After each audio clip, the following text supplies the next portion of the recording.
এত কোলাহল, তবুও কি নীরবতা। ছুটে চলা মানুষের ভিড়ে সে যেন এক অচেনা পথিক।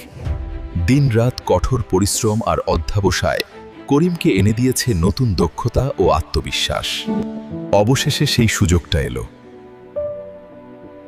এটা আমার প্রথম ধাপ। ধীরে ধীরে সাফল্য আসে। করিমকে মানুষজন লক্ষ্য করতে শুরু করে এবং তার আত্মবিশ্বাস বাড়তে থাকে। যারা একদিন তাকে নিয়ে উপহাস করেছিল, আজ তার সাফল্য দেখে তারা হতবাক। সে এগিয়ে চলেছে, অদম্য তার গতি। অবশেষে করিম বাড়ি ফিরেছে। পুরো গ্রাম তাদের প্রিয় সন্তানকে স্বাগত জানাতে বেরিয়ে এসেছে। আনন্দ আর উৎসবে ভরা এক আবেগঘন পুনর্মিলন। বড় স্বপ্ন দেখো, কঠিন লড়াই করো এবং একদিন তুমি একজন কিংবদন্তি হবে।